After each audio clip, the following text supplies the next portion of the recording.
I like being Okay. an introvert. I really like Okay. being an introvert. But good Yeah. question. How about you? Who you switch with?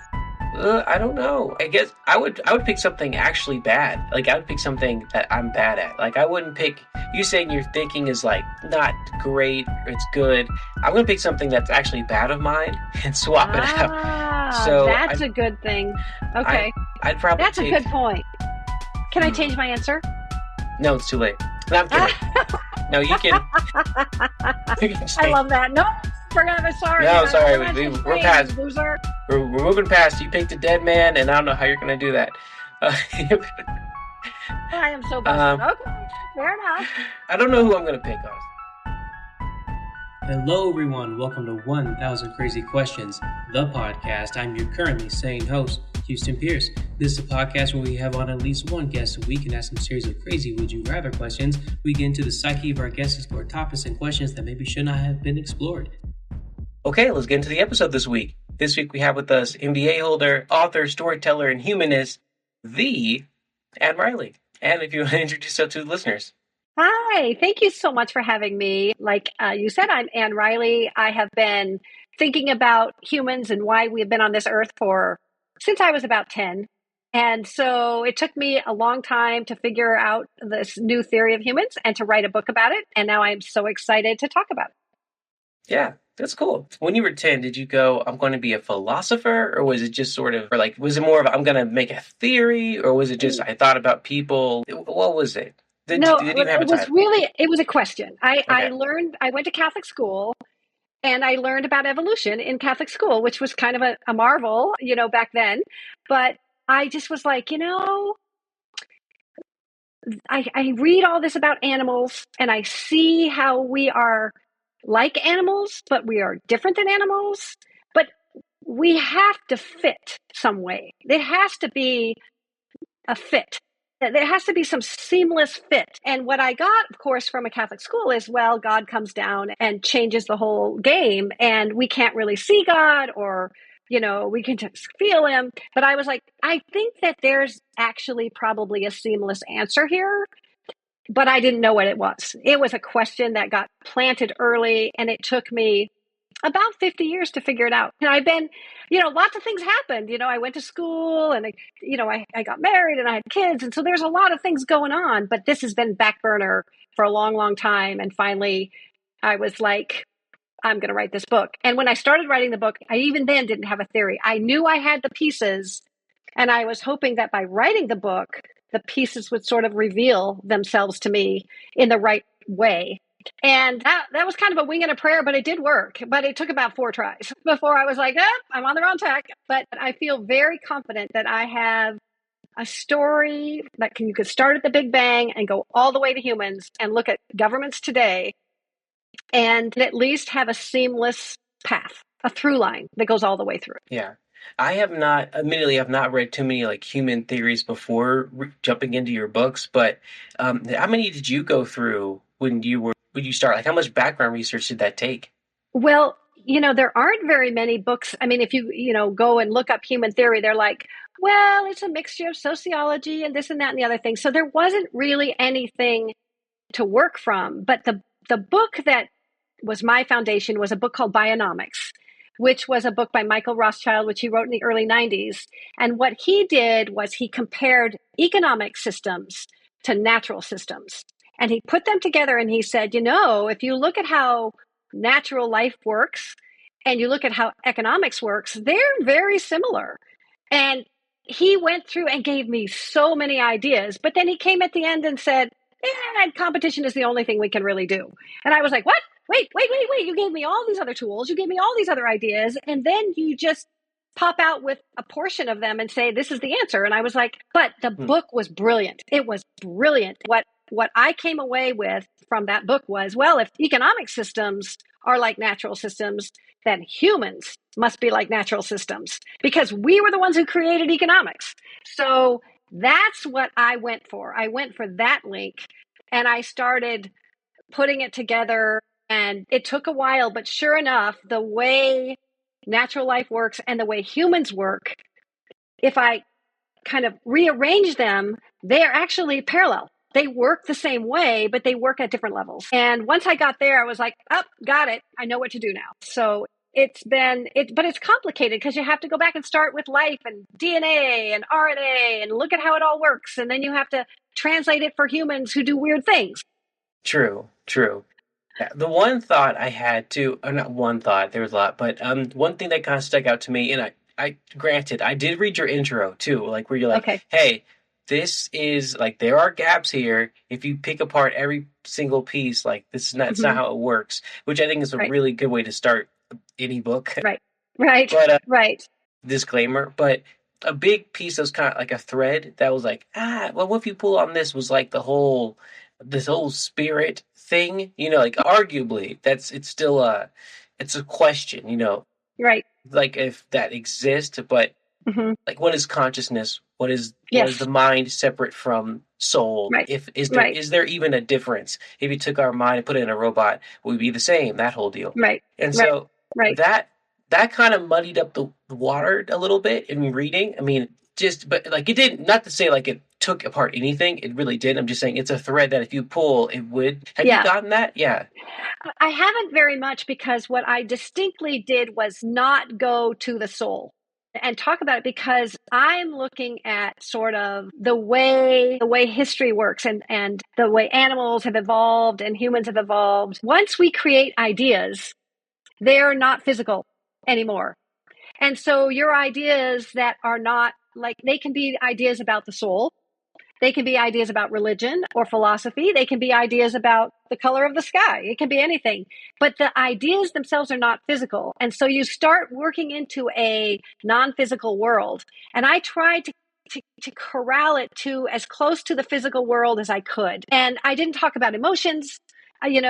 Although I personally think that emotions are like what our early brains were. Before we really had brains that worked this way, emotions were what kept us alive, right? Fear, love, anger, those things would keep us alive before we could talk about them or think about them. So I really ignored that idea because to me, science will get to the point where they can measure a soul. They're not there yet. They will figure out how to measure. They're starting with the stuff they've learned about the brain. They can measure what the brain does, but what they can't do is interpret it accurately. They don't know the link because there's this non-physical link that they haven't figured out yet. And I don't know when they'll do that. It's above my pay grade to figure that out. But what I try to do is say, we can answer these questions without considering those things. And what I did was for people who want to talk about religion and philosophy and the soul, that's your personal life that you get to put on top with your ideas that you get to do. But what I'm talking about is how can we explain humans from where we came from? Yeah, I think you did a good job kind of splitting the two, by the way. Yeah, it doesn't detract from I wouldn't say from the book. It's more of a thought I had of like, well, where's this at? But okay. Yeah. And it was it was it's got a lot of ideas in it. The last thing I wanted to do was confuse it with getting into all kinds of non-physical things that I can't do. I was like, but to me, all of those things start as ideas. What kind of ideas and how they affect you personally, that's you and your journey. But I was talking about the whole kind of how ideas operate in this world and how we can look at things that are sort of more measurable, like government. Government is an action of how we coordinate people, and it doesn't matter which type of soul you have or which type of religion you have. It's a thing you can do as people commonly. Yeah.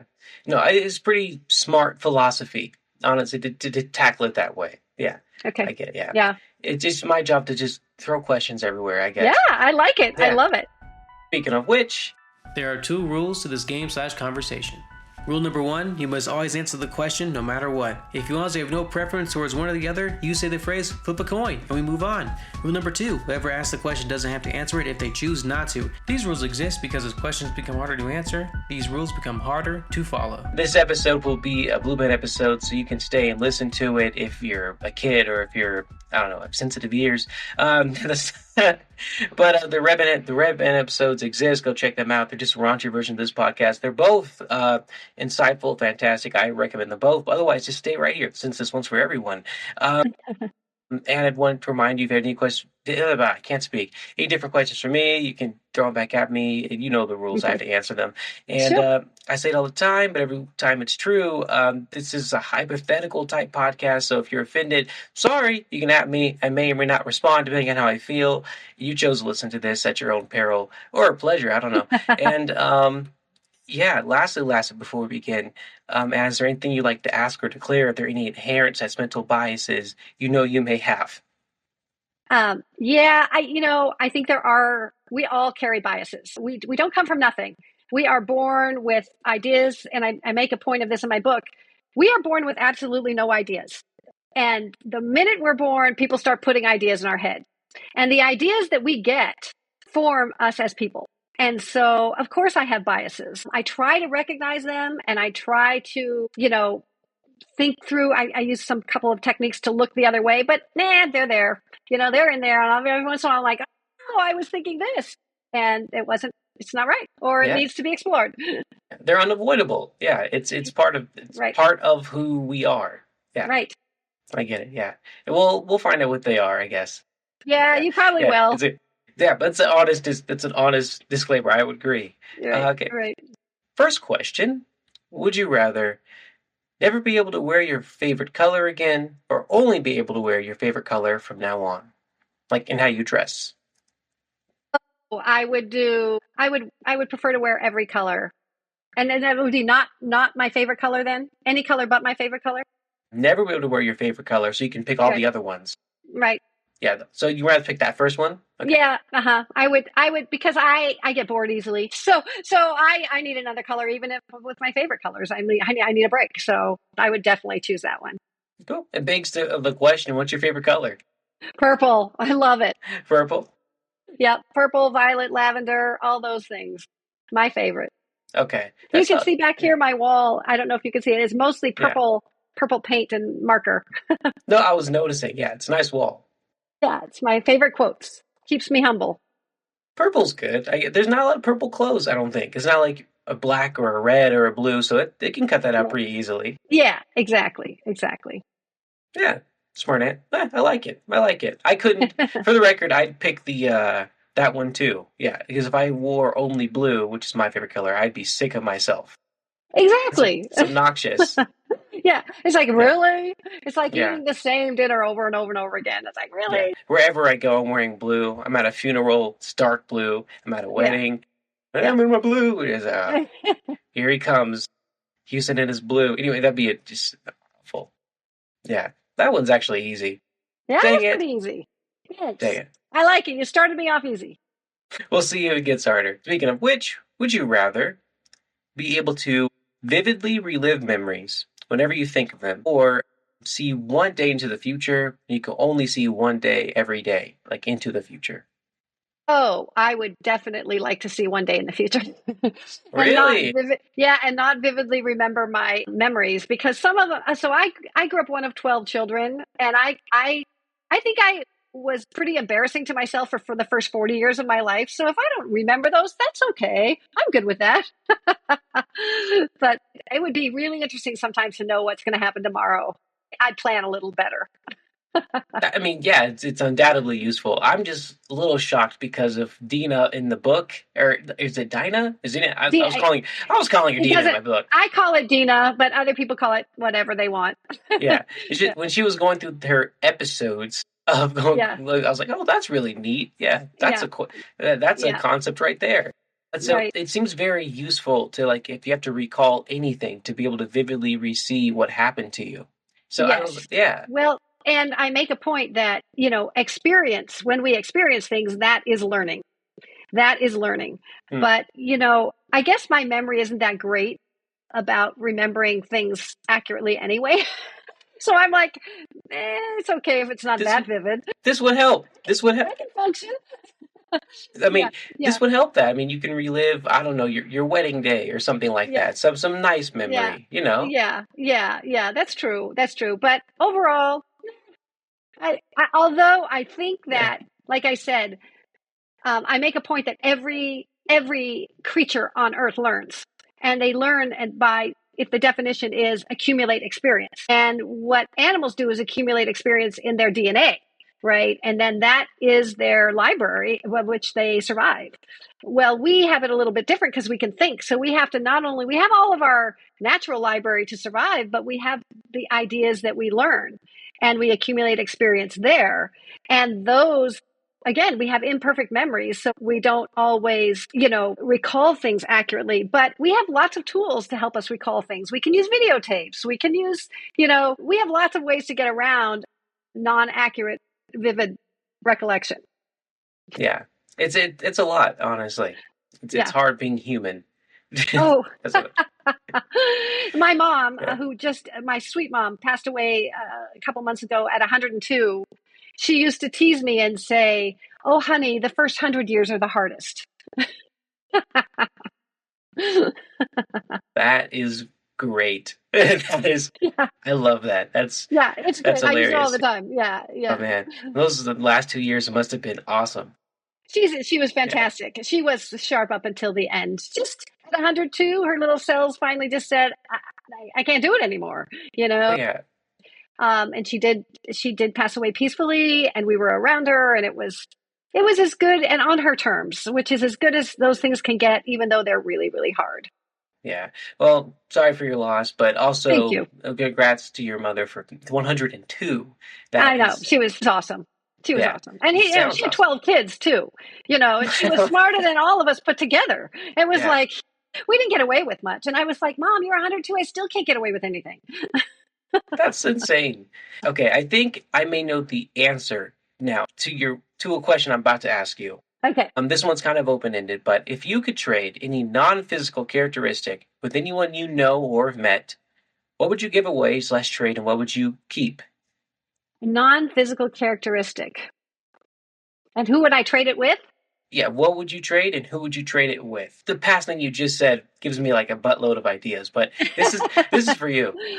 Well, I think that I would trade like my ability to think with somebody like Michael Rothschild or Albert Einstein, who was really a good thinker. I'm a good thinker, but I'm not a great thinker, and I love the act of thinking. I love the act of putting patterns together. And I would find the smartest person I could find and be like, I'll trade you. And then they would get the losing part of this because they will get a sense of humor, which is good, but they won't get the super thinking brain that they had. I think you're short-shrifting yourself. Honestly, I couldn't write that book. And while everyone has thoughts, everyone has objections and thoughts and criticism. Mm-hmm. It's another thing entirely to put something out there and make something. Yeah. Right. Yeah. It's a lot. Yeah. And this was a book that really covers a lot of territory. So it took 5 years to write this book in a way that I wanted it to be approachable to anybody who would pick it up. It's got science, it's got government, it's got economics, but all of it is approachable to anybody who picks it up and reads it. And that was my goal. And that is my strong point, is the ability to see both the big picture and the detail and sort of sort it out and figure out how to present that to the world. That's probably my biggest skill. Okay. That's a good skill. That's a good skill. Okay. But thinking, if you couldn't see Albert Einstein, because we know he's dead, if it had to be someone else, I was thinking it'd probably be your mom for her, maybe her sense of humor or something like that. Or well, you obviously took a piece of it, but I'm saying, the 100 years thing that's clever. I don't know. Yeah. Well, I'm more like my dad in my thinking ability. My mom was more active and social and out there, and I'm an introvert. And so you don't want to take that characteristic because you could swap that. I don't think so. I like being an introvert. I really like being an introvert. But good question. Yeah. How about you? Who you switch with? I don't know. I guess I would pick something actually bad. I would pick something that I'm bad at. I wouldn't pick, you saying your thinking is not great or it's good. I'm going to pick something that's actually bad of mine and swap it out. So that's a good thing. Okay. I'd probably That's a good point. Can I change my answer? No, it's too late. No, I'm kidding. No, you can. You can I change. love that. No, sorry. No, sorry. We're not changing We're names, past. loser. We're moving past. You picked a dead man, and I don't know how you're going to do that. Uh, I am so busted. um, Okay, fair enough. I don't know who I'm going to pick, honestly. I think I'd pick. Shoot. Okay. Okay. You know what? Okay. I do have ambition, but I don't have the level I think like Michael Jordan has, for instance. He's like a super athlete, the Sure. crazy work ethic and everything like that. Yeah. I might pick that. Not that I don't have a work ethic, but I guess dang, am I falling back into your answer? Yes, Because it's you're doing the same thing I did, which is you pick something good, but you want something better for that. okay, sorry. Okay, I'm gonna take away You are so busted. you got me. You got me. I start thinking about what I want more than what I need to get rid of. Okay, what I need to get rid of procrastination. That's something I Oh, have. And so I can fight it sometimes, but it's always there. So no. I'd probably get rid of that and give it and then take It's Michael Jordan. take up Michael Jordan. He can take it, yeah. He And can get take it. Michael give me the extra Give me ambition. yeah, Yeah. there you go. Yeah. There you go. There it is. Yeah. I made I myself like better. it. I'll keep my subpar ambitions and get rid of the procrastination. There it is. Right. There you go. I like it. Whew, that was hard. For me, that was hard for me. I don't know. Oh man. Speaking of hard choices, though, would you rather sound like a baby when you cry, or have 6 fingers? You know That's that an interesting one. you know that baby cry that we all Yeah. know. Oh, yeah. I have 3 children. I know it. And not only that, but when I hear another baby cry, I'm like, oh, I remember that. So, but I would definitely want to have 6 fingers. Okay. Definitely. Because you can do all kinds of things with fingers. They're amazing. So I'm cool with that. You just have to get custom made gloves. But, Yeah. that's okay. Are you not afraid of the whole like, oh, freak thing? I don't know. Most people don't notice you very much. They're into their own thing. So if you don't make a big deal of it, they probably won't even notice. So That's true. That's true. It make you better piano tickling or something, I guess. right. Yeah. Depends on which finger. Sure. Can you I'm get sorry. This is Blue Show. I'm not going. snap? Would you do the middle finger anymore if you had 6? I don't think you could because it's even unless you put the thumb away. Yeah. Or you have 2 middle fingers, so double the pleasure, double the fun. I don't know. This is a family-friendly episode. I said that at the top. Don't make me lie. Okay. I'm kidding. I'm not saying anything else. I'm kidding. Oh man, that's a good answer. All right. Would you rather only be able to talk, read, or even write when first given permission? You have to be given permission first before you do any of those things, or have all your thoughts be audible so that people around you will be able to hear them 24/7. Oh man, now that's a tough question. So I have to get permission to write, speak, or Write or read. read. Yeah. And Speak or write. let's say who's Or giving be audible. I'll do audible. Really? Okay. Yeah, because, again, a lot of people just tune you out. If you're just talking all the time, they'll just tune you out. But I have to go on my own path on thinking. The book that I wrote there were no new facts, but it's an entirely new synthesis of those facts. And you can only do that by taking your journey of thinking. And I wouldn't put that in anybody else's hands. Nope, that's my thing. I get to do that. So Gotcha. you have to listen to me talk all my funny thoughts, and some of them are very odd, but that's okay. Whoever gets to listen to me, good luck with you. That you're gonna just not be very happy.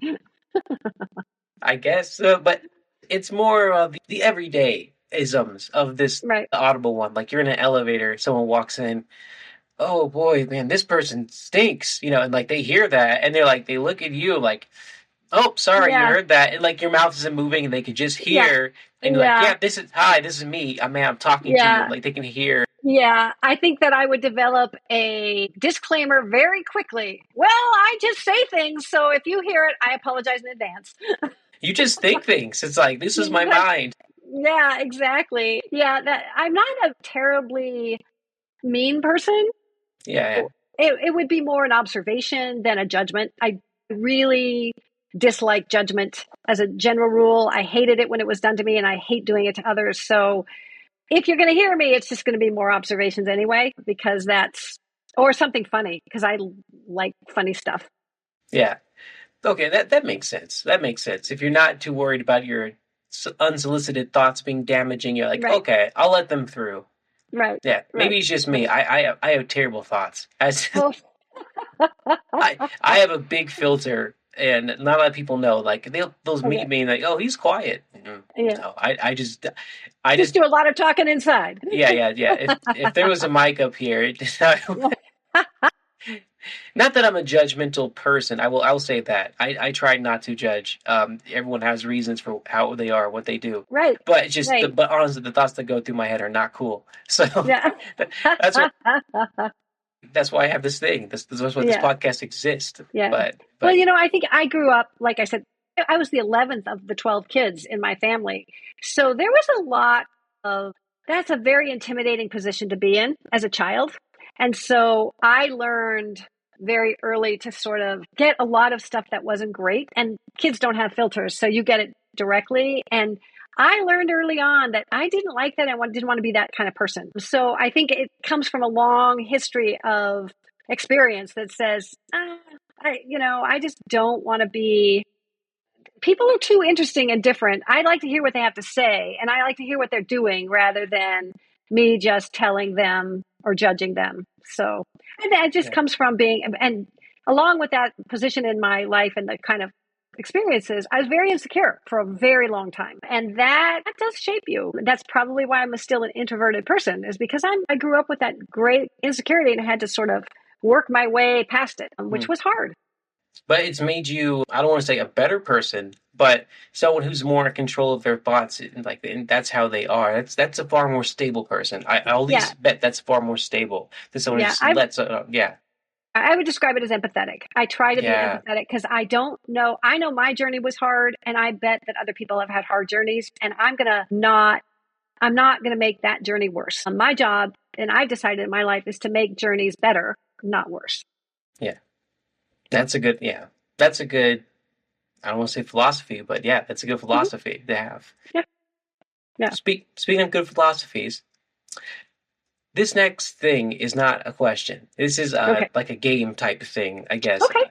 And this may be really easy for you, or maybe not. I don't know. But I will name a color, and you give me an emotion. Okay. Sounds like this should be pretty 1-to-1, but let's see where this goes. All Okay. First color, yellow. Happy. Orange.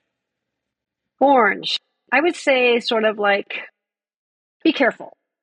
Careful. Caution. Yeah. Okay. Red. Stop. Stop. Yeah. Stop, whatever you're doing. Blue. Blue is peaceful. Teal. Teal is life. I just think of it as the ocean. Life. That would be what I would think of. Gotcha. Green. Nature. Okay. Pink. I don't know about pink. I love pink. I would say innocent. Okay. Silver. Silver. Oh, it's just polished. Okay. Put together. Okay. Put together. Like cool. Silver. Okay. White. White. I would think purity. Black. A black hole. Depth. Okay. Beige. So. Average. Purple. Purple, my favorite. To me, that's joy. That's just joy. It just feels good to see purple. Okay. Last one. Burgundy. Rich. Rich. Like money rich or just rich? Rich, deep, heft. A lot of layers to something. Gotcha. Well, I think that's all the colors. I covered all literally. That's all of them. There are you didn't no want to more. go with chartreuse or lime or none of those matter. Magenta's made up.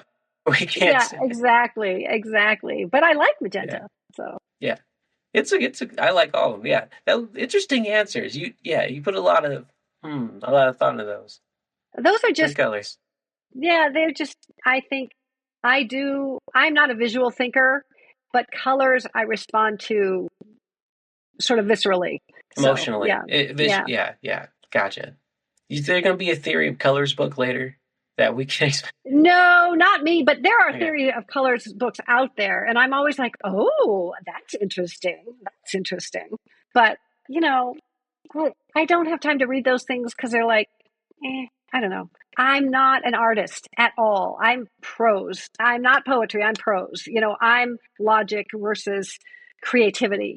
So the fact that I could actually write a book is kind of a shock to me because I'm like, more in line. Yeah, you're short shrifting yourself again, but okay. Well, it's true that, when they give you those brain tests, where they say, are you right brained or left brain? Every Sure. time I take the test, I'm right down the middle. I'm like both brained or non-brained, depending on how you look at it. But I think I'm both brained, which allows me to think through an idea and still get it, like create this theory, but still be orderly enough to write the book. Yeah. You need both sides of the brain to do that. So I guess that's where I lie. I lie in a little of each. Yeah. That's the best place to be, honestly. Yeah, I can't imagine. I don't think anyone truly falls on the whole left or the whole right. Right. I don't think. Sure. I Of mean, course. maybe there That are. makes sense. Maybe that'd be That a makes mental sense. disability if you were, but I don't know. Yeah. Oof. But Yeah. also that also is where a lot of genius comes from, is people who are just so much on one side of the brain. True. They can do things that I couldn't because I just can't get there with my brain. It's like not letting me do that. And True. that's kind of interesting to see, the limitations of your own brain. You're like, oh, I could never get calculus. I got the concept, but I could never get it. I just couldn't get it. And I'm not stupid. I got trigonometry, I got algebra, I got geometry. But boy, you sent me to calculus. I was like, I don't get it. Man, calculus sucks. My background is in engineering, so I had to get through calculus. So I personally kind of disdain it a little bit. Yeah. Math for math's sake is not fun to me. Physics Right. is cool. Physics kicked Right. my, Yeah. I'll say butt. God, physics was awful. But I respect physics more because it's applicable math. Calculus, however, is only applicable. I think it only serves a purpose inside of physics. Pure calculus, ugh. Right. Just get out of my face. Mathematical proofs, math people, I don't understand.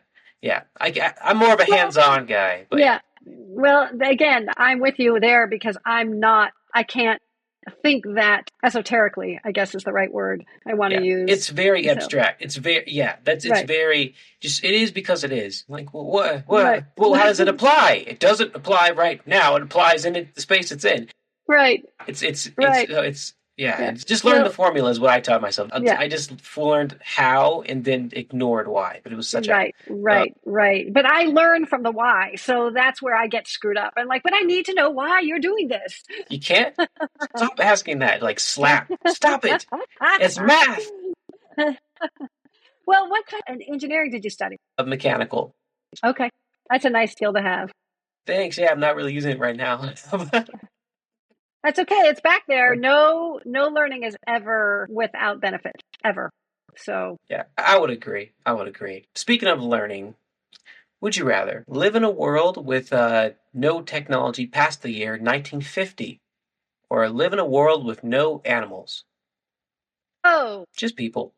Yeah, with no animals, just people. Oh no, I wouldn't want that. I would like the one with the no technology. Oh, okay. Yeah, and the reason is because animals are our source. They're our source of living. Everything we've come from comes from animals, and that's the source of evolution. And it's called it kind of a false premise because, of course, as long as we're human, we're going to be making changes in our ideas, which creates new technology. But I'll take the animals any day. Okay. Well, you'll take living with them.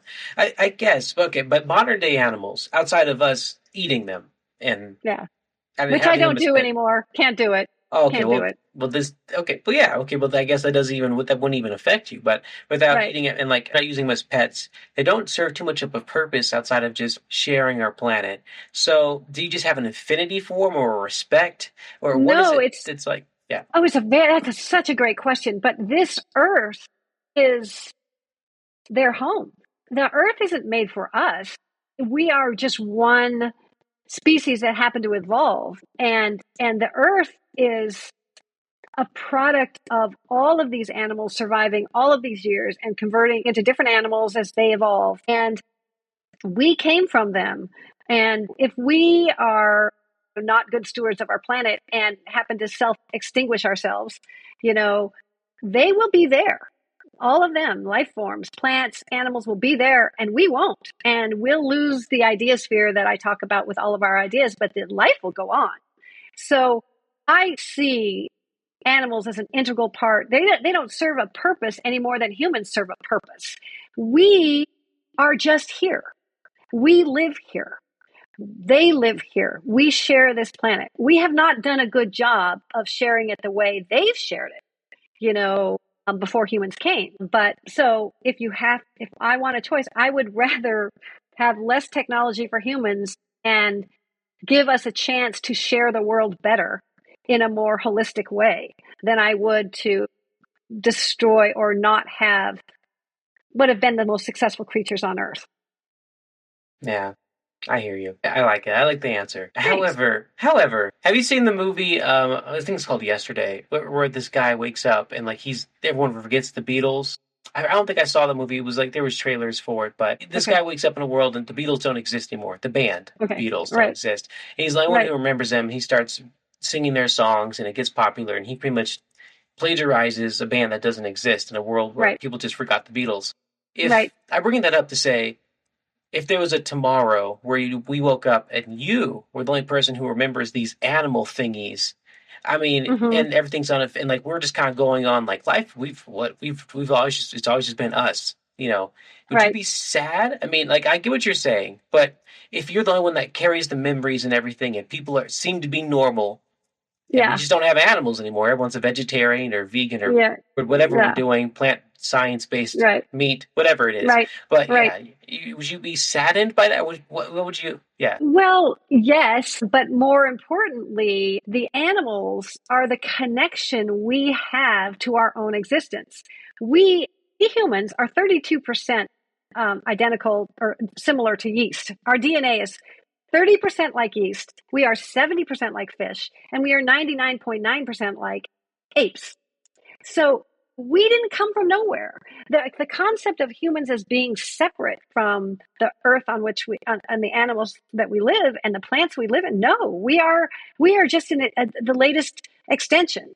The way I look at it is, if you look at all the DNA in the world, that is all the information in the world, right? And before humans came, that was everything. That was it. It was just animals, and they were all the information and all the life that we know. It's not just life; it's what it does. It processes information and converts resources into new animals and a new generation of animals. This is remarkable what animals do.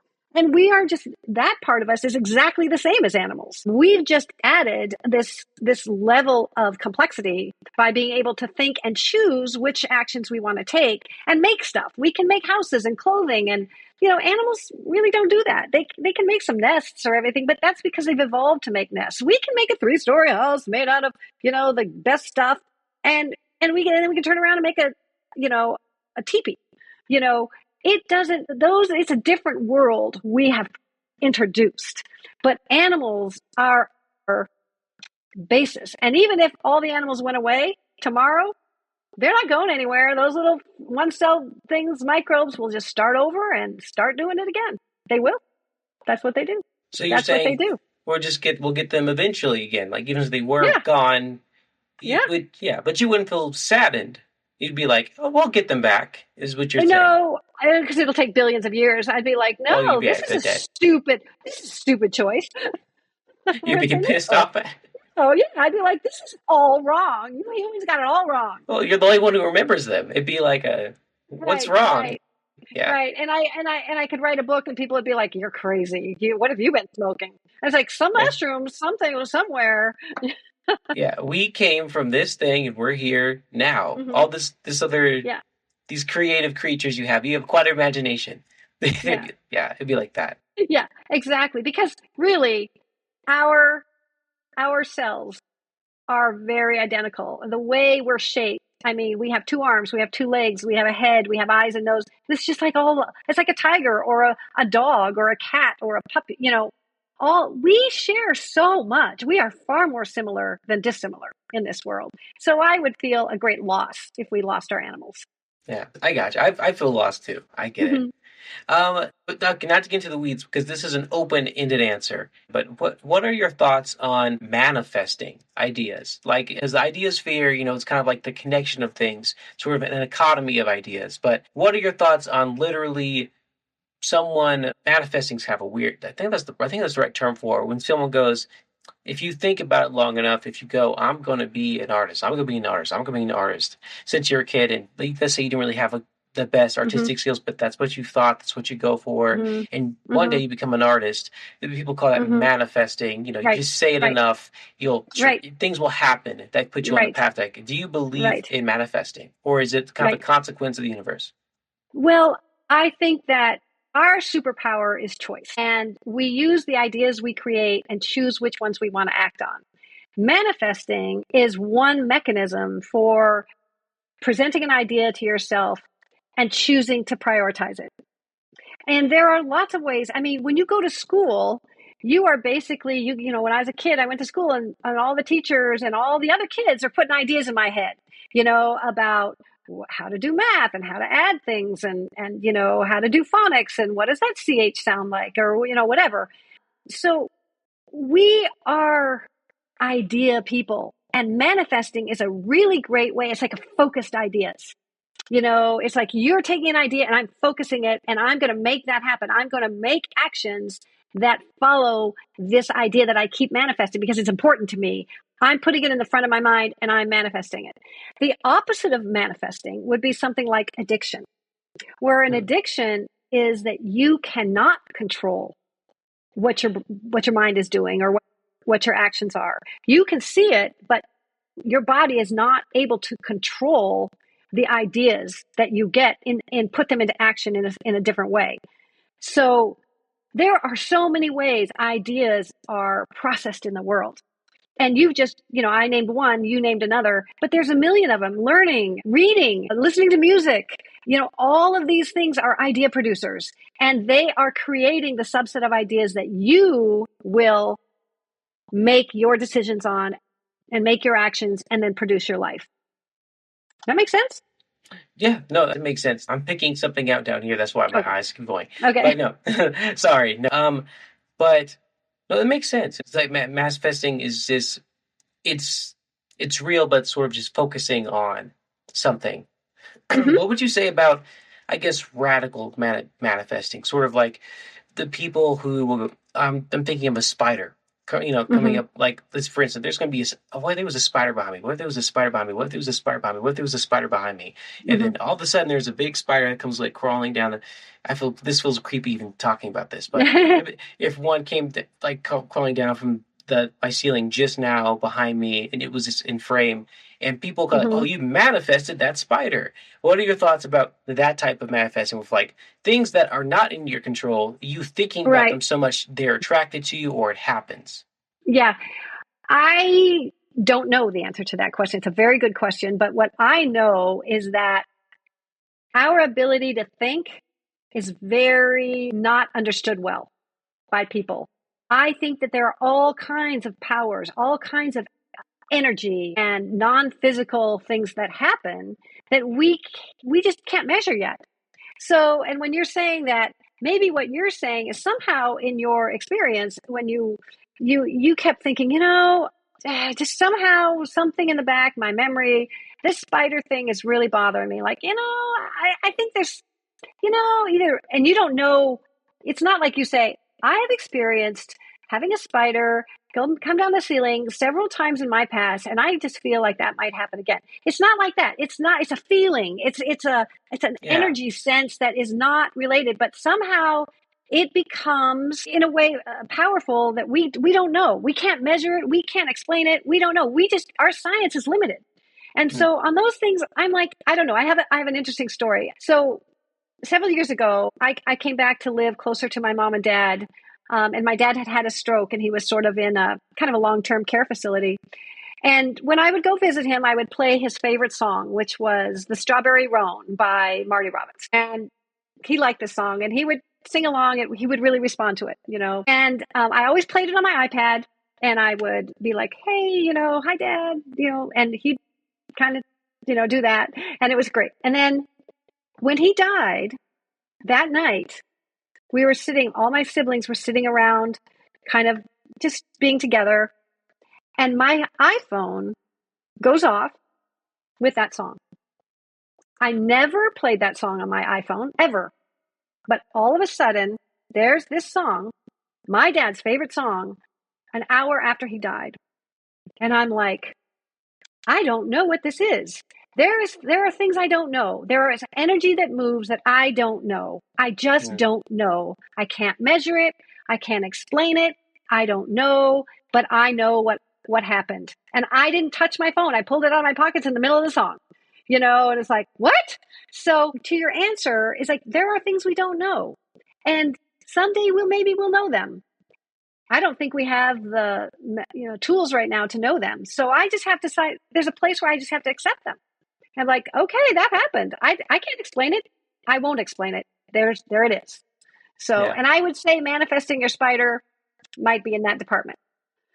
That's that's a cool story. I mean, there could be a way to explain that away. I mean, there are, what are those like particles that come out of space randomly and they'll hit microchips and cause disruptions. I can't think of the name of them right now, but there's like freak things have happened like that. Or maybe it is an energy of some sort. I mean, me, myself, I am someone, I don't like to say religious because it makes me sound, because religion comes with a bunch of different, but I have my own experiences and religion. So I believe that way, but also science is science. And I don't know if you are more hopeful, I think, than I am. And if science will figure it out, I think if we did, it'd be so far off. I mean, the whole dark energy and dark matter thing of how that's most of the universe and we don't know what it is like, well, what are we doing? But that's concern. Or not concern, but like a... what I think is we evolved. I think there was dark energy and then dark matter and then visible matter. And we've evolved from that, but we've gone far enough away that we can't access its nature. And that's okay. I mean, we'll figure it out sooner or later. Scientists are smart. They've figured out a lot of stuff. And I think they will in some ways. I'm not sure what kind of measurement you do for non-physical things. Everything we've always measured has been physical, has been even the synapses in the brain are physical. When you accumulate those synapses into an idea, it becomes non-physical. How do you measure that? I don't know. You can't open up my head and find the ideas. There are a bunch of synapses that hold pieces of the puzzle, but it takes me as a body to say, oh, I have an idea that I better take a drink of this water right here. That's an idea. But will science figure out how to measure that? I think they have to learn a lot more about the brain physically before they will ever be able to take that leap. And it certainly won't be in my lifetime. But I think that that's possible. Scientists are pretty amazing and they learn so much stuff and they build on each other. That's true. That's one big thing about humanity. We're always going to keep going forward and progression's always progressing. Right. Yeah. Right. That is if we don't kill ourselves first. But right. Which is why I wrote my book, because it's like, here's the mindset you need to be able to survive. It's the same mindset that animals have. And that in your body, you have 35 trillion cells, and they all work together to keep you alive. Well, our societies are made of people that all should work together to keep each other alive. That's the parallel between the two systems. We use, instead of a brain to coordinate ourselves, we have a government that coordinates how the rules for living together. That's what we need. But what we have to do is make sure that those rules work for the betterment of people. And, a cell is not allowed to harm the other cells in the body. It is not allowed. Well, in our societies, we harm other people a lot. Sometimes it's legal. So we are doing some things wrong. And so what I wanted to do was re-look at how nature does these processes and then how we can do them. And so I have a whole section on what government would look like if we use the same techniques that our brains use.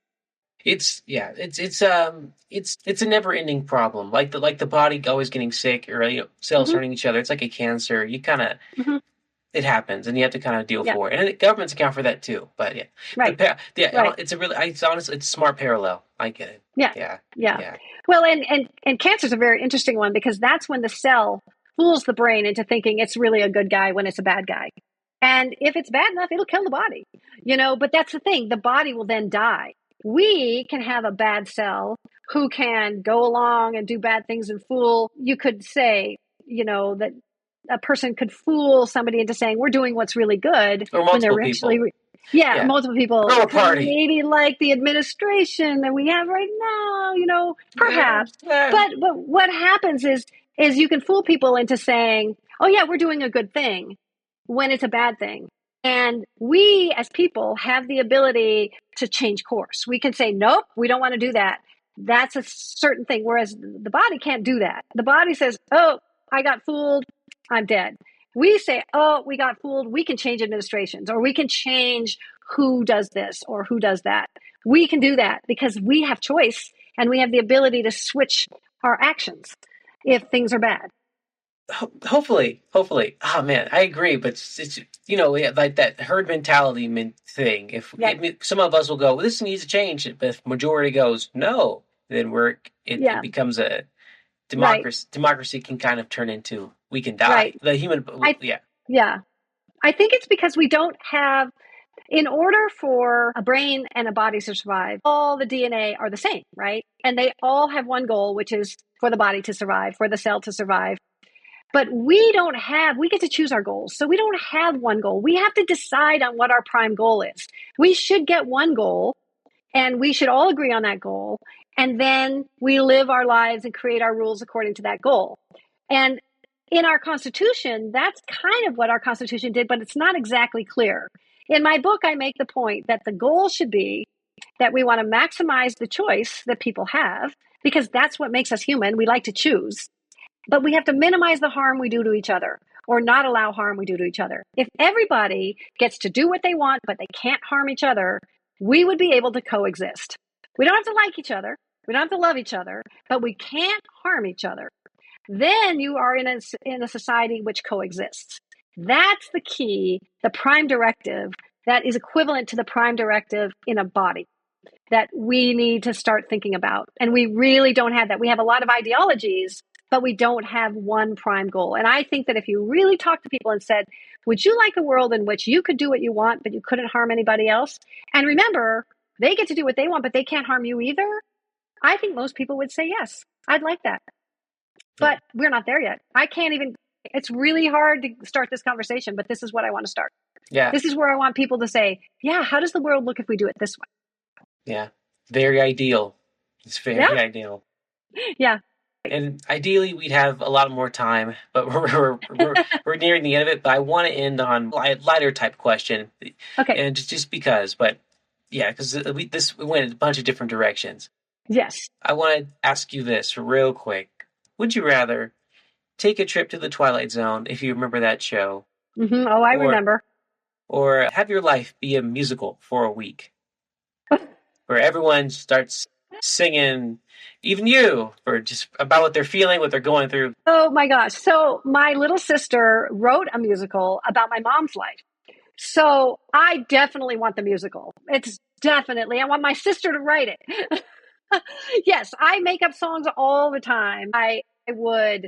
And the Twilight Zone, I love the Twilight Zone, but it scared me as a kid. So I would rather have the musical. But yeah, and I have my songs that I make up are notoriously bad, but I would definitely enjoy doing that. Can you sing? I'm just curious. No, I can't sing at all. That makes it even more fun. It's a fun week. Everyone goes, we're going shopping. They go point to you with Annie. Or I don't know. You hold the high note.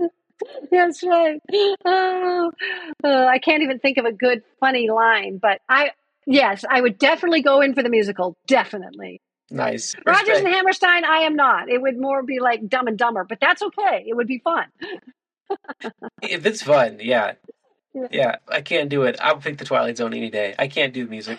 I'd be in It'd be great for a day, I think. Be like, oh, that was cool. The second time there's another song, I'd be so annoyed. I couldn't do. I'd be. Right. I couldn't do it. Yeah. That's funny.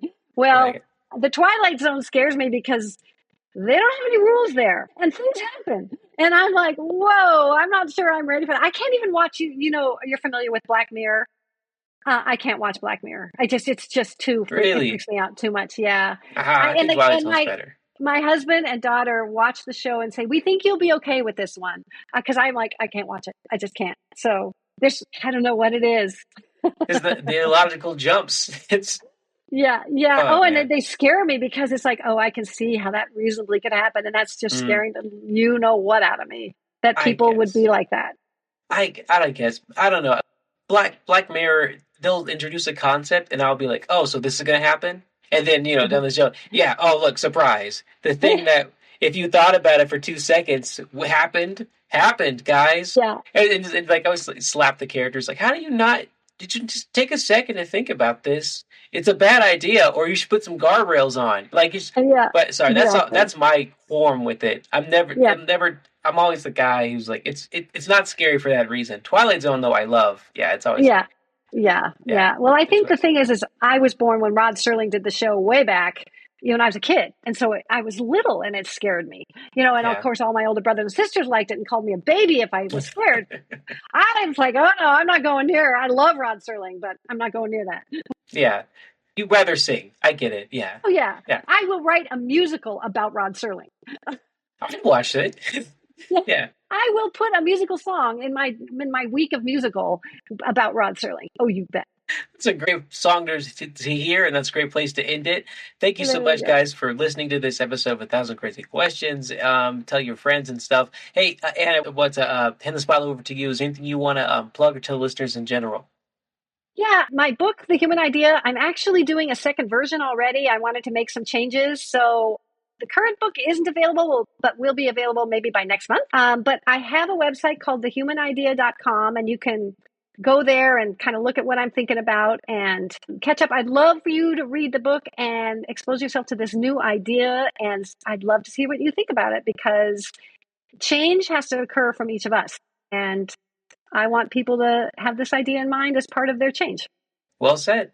And audience, go check that out. Go find the book where you can. Well, I know it will be out by the time this episode is out, so you have no excuse. Yeah, okay. No excuse. Sure. Go for it. They have no excuse. And everyone rate this show, Apple Podcasts, Spotify, iHeartRadio, Pandora, the rest, wherever this is found. And YouTube too, because the video version should be out when this audio version drops, because I'll have put them together by that point. Anyway, like and subscribe if you're watching this on YouTube. And everyone, share this with your family, share this with your friends, share this with your enemies. Everyone stay safe. Yeah, I like that. I'll definitely get comments there. Especially your enemies. Right. Peace out.